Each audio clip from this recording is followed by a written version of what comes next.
Medical বন্ধুরা ছেলে মেয়ে একসাথে মিলে মজা করে বাইরে ঘুরতে যায়, খেতে যায়, ইসলামের দৃষ্টিকোণ থেকে এটা কতটা গ্রহণযোগ্য?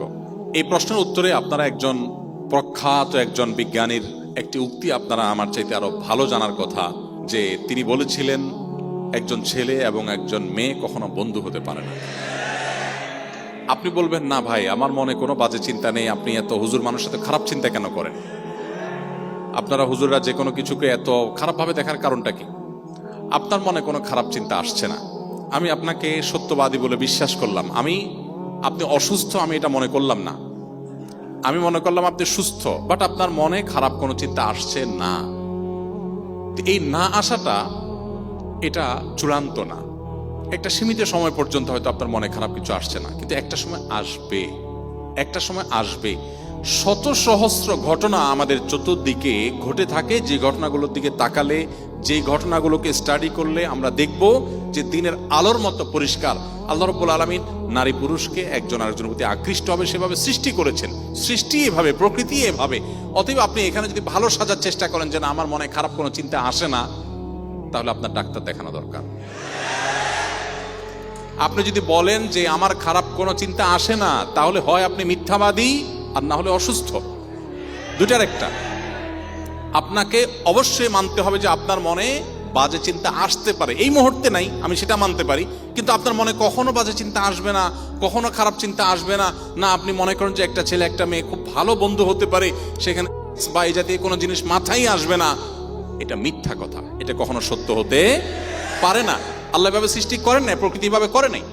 হ্যাঁ, আপনি বলতে পারেন যে ভাই আমি মনে মনে বাজে চিন্তা করব, মুখে তো কিছু বলবো না। মনে রাখবেন, এখানেই ইসলামী শরিয়ার সৌন্দর্য প্রকাশ হয়। গোটা পৃথিবীর সমস্ত সভ্যতা এবং সকল সমাজ বলবে একজন নারী, তার প্রতি তুমি অন্যায়ভাবে হাত বাড়াবে, তুমি অবশ্যই অপরাধী, তোমাকে বিচার করতে হবে, তুমি লম্পট, তুমি চরিত্রহীন, 100 বার বলবে।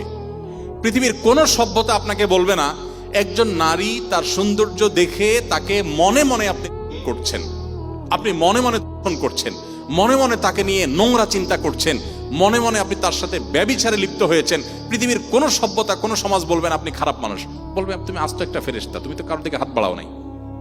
কিন্তু ইসলাম আমাদের এই সভ্যতার চাইতে আরো এক ধাপ এগিয়ে। ইসলামী শরিয়া বলে আপনি কারোর কোন নারীর প্রতি অবিচার করেছেন, তার চরিত্র হনন করবার অপচেষ্টায় লিপ্ত হয়েছেন, আপনি জেনাকারী, আপনি পাপিষ্ট, আপনি ব্যভিচারী, আপনি অপরাধী। সাথে সাথে আরো এক ধাপ এগিয়ে আপনি কোন নারীর সৌন্দর্য দেখে মনে মনে জল্পনার জগতে, কল্পনার জগতে তাকে করেছেন, তাকে নিয়ে আপনি বাজে নোংরা চিন্তা করেছেন।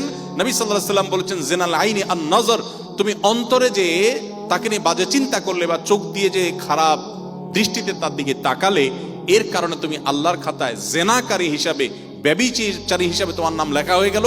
কিয়ামতের ময়দানে তোমার বিচার হবে। Wait and C.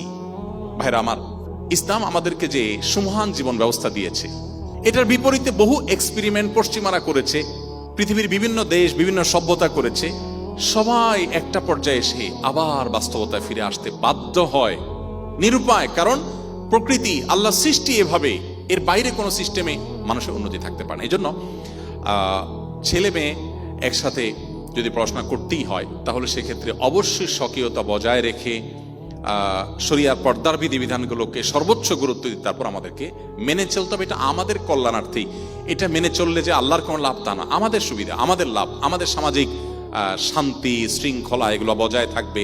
পশ্চিমা পৃথিবীতে আপনারা আমার চাইতে ভালো জানেন, আপনি গুগলে সার্চ করেন, পৃথিবীতে সবচেয়ে বেশি নারীদের যৌন হেনস্থার শিকার হয় কোন দেশগুলোতে, আপনি দেখেন। আপনি মুসলিম কান্ট্রিগুলোর চাইতে অমুসলিম কান্ট্রিগুলোতে বেশি পাবেন, তথাকথিত উন্নত দেশগুলোতে আরো বেশি পাবেন। সেখানে কর্মক্ষেত্র বলেন, শিক্ষা প্রতিষ্ঠান বলেন, সব জায়গাতে নারী নানাভাবে যৌন নিগ্রহের শিকার হচ্ছেন। কেন? ওই যে শরীয়তের পর্দার বিধানকে আপনি তুলে দিয়েছেন। গোটা পৃথিবীর সমস্ত সভ্যতা বলবে বিজ্ঞাপনে, বিলবোর্ডের নামে, নাটক সিনেমার নামে, পত্রিকা সংবাদের নামে, বিভিন্ন নামে নারীকে উন্মুক্তভাবে প্রদর্শন করা হবে। বাট তোমাকে কন্ট্রোল করতে হবে। এটা কিভাবে যৌক্তিক হতে পারে? আপনি আমাকে শতভাবে আমার ধৈর্য হারা হওয়ার পথে আপনি আহ্বান করবেন, নানাভাবে আপনি উস্কে দিবেন, আবার বলবেন না খবরদার নিজেকে নিয়ন্ত্রণ করতে হবে।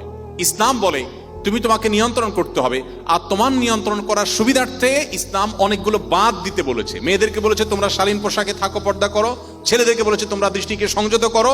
প্রতিষ্ঠানকে বলেছে তোমরা যথাযথ উদ্যোগ গ্রহণ করো। এরপরেও যদি কেউ অন্যায় করে তখন শাস্তির কথা ইসলাম বলেছে।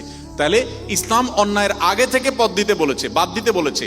আর অন্যান্য সভ্যতা শুধু অন্যায় করতে নিষেধ করে, কিভাবে অন্যায় থেকে মানুষ বেঁচে থাকবে তার পদ্ধতির কথা ইসলাম কিন্তু, এই অন্যান্য সভ্যতা কিন্তু বলে না।